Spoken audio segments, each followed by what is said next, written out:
Praise the Lord. ஆண்டவர் இரட்சகருமாக இயேசு கிறிஸ்துவின் நாமத்துல இந்த ஆறுதலின் சத்தத்தின் மூலமாய் கர்த்தருடைய வார்த்தையை கேட்டுக்கொண்டிருக்கிற உங்களை நாங்கள் மனதார வாழ்த்துகிறோம். நீங்க நல்லா இருப்பீங்க, நீங்கள் வாழ்ந்து சுகமாயிருக்கும்படி உங்களுக்காக நாங்கள் வேண்டுதல் செய்கிறோம்.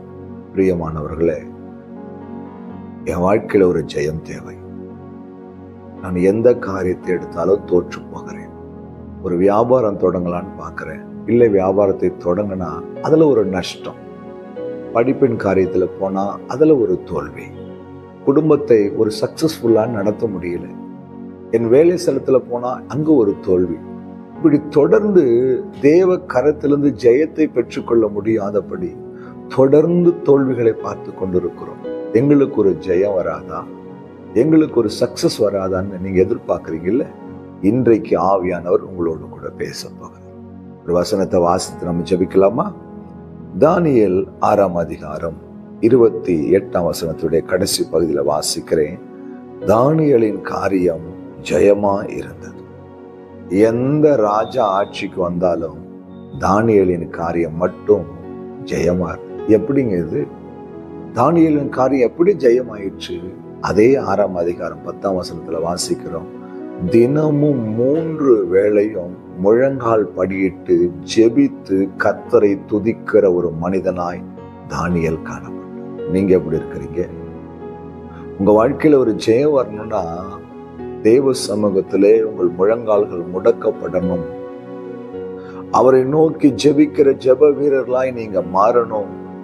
ஜெபம் இல்லாம உங்க வாழ்க்கையில ஜெயத்தை பார்க்க முடியாது. பிரியமானவர்களே, உங்கள் ஊழியமா இருக்கலாம், குடும்பமா இருக்கலாம், வியாபாரமா இருக்கலாம், படிப்பின் காரியமா இருக்கலாம், பிள்ளைகளுடைய எதிர்காலமா இருக்கலாம். எந்த காரியத்திலே உங்களுக்கு ஒரு ஜெயம் வேணும்னாலும் ஜெபிக்காம ஜெயத்தை பெற்றுக்கொள்ள முடியாது. ஜெபமே ஜெயம்.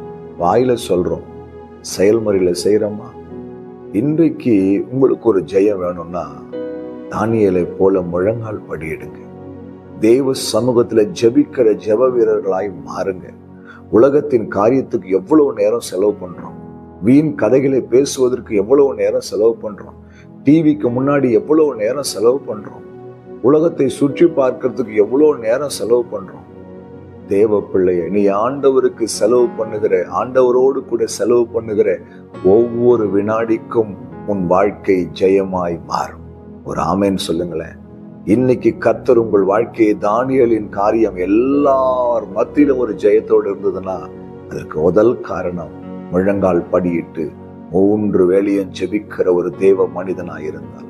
உயிரே போனாலும் பரவாயில்ல, என் ஜெபத்தை மட்டும் விட்டுவிட மாட்டேன் என்று உறுதியாய் இருந்தது நிமித்தமாய் தானியேலின் காரியம் ஜெயமா இருந்தது. இன்றைக்கு உங்கள் காரியம் ஜெயமா இருக்கணுமா?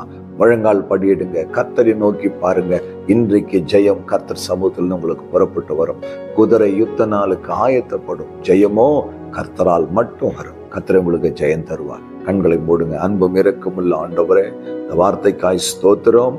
தானியேலின் காரியம் ஜெயமா இருந்தது போல ஜெபிக்கிற, ஒப்பு கொடுக்கிற, முழங்கால் படியிடுகிற ஒவ்வொரு பிள்ளைகள் வாழ்க்கையில ஒரு ஜெயம் உண்டாகட்டும் என்று இயேசு கிறிஸ்துவின் நாமத்தில் ஜெபிக்கிறேன். செய்திங்க. நன்றி. இயேசு கிறிஸ்துவின் நாமத்தில் ஜெபிக்கிறேன் பிதாவே, ஆமென். ஹல்லேலூயா. God bless you.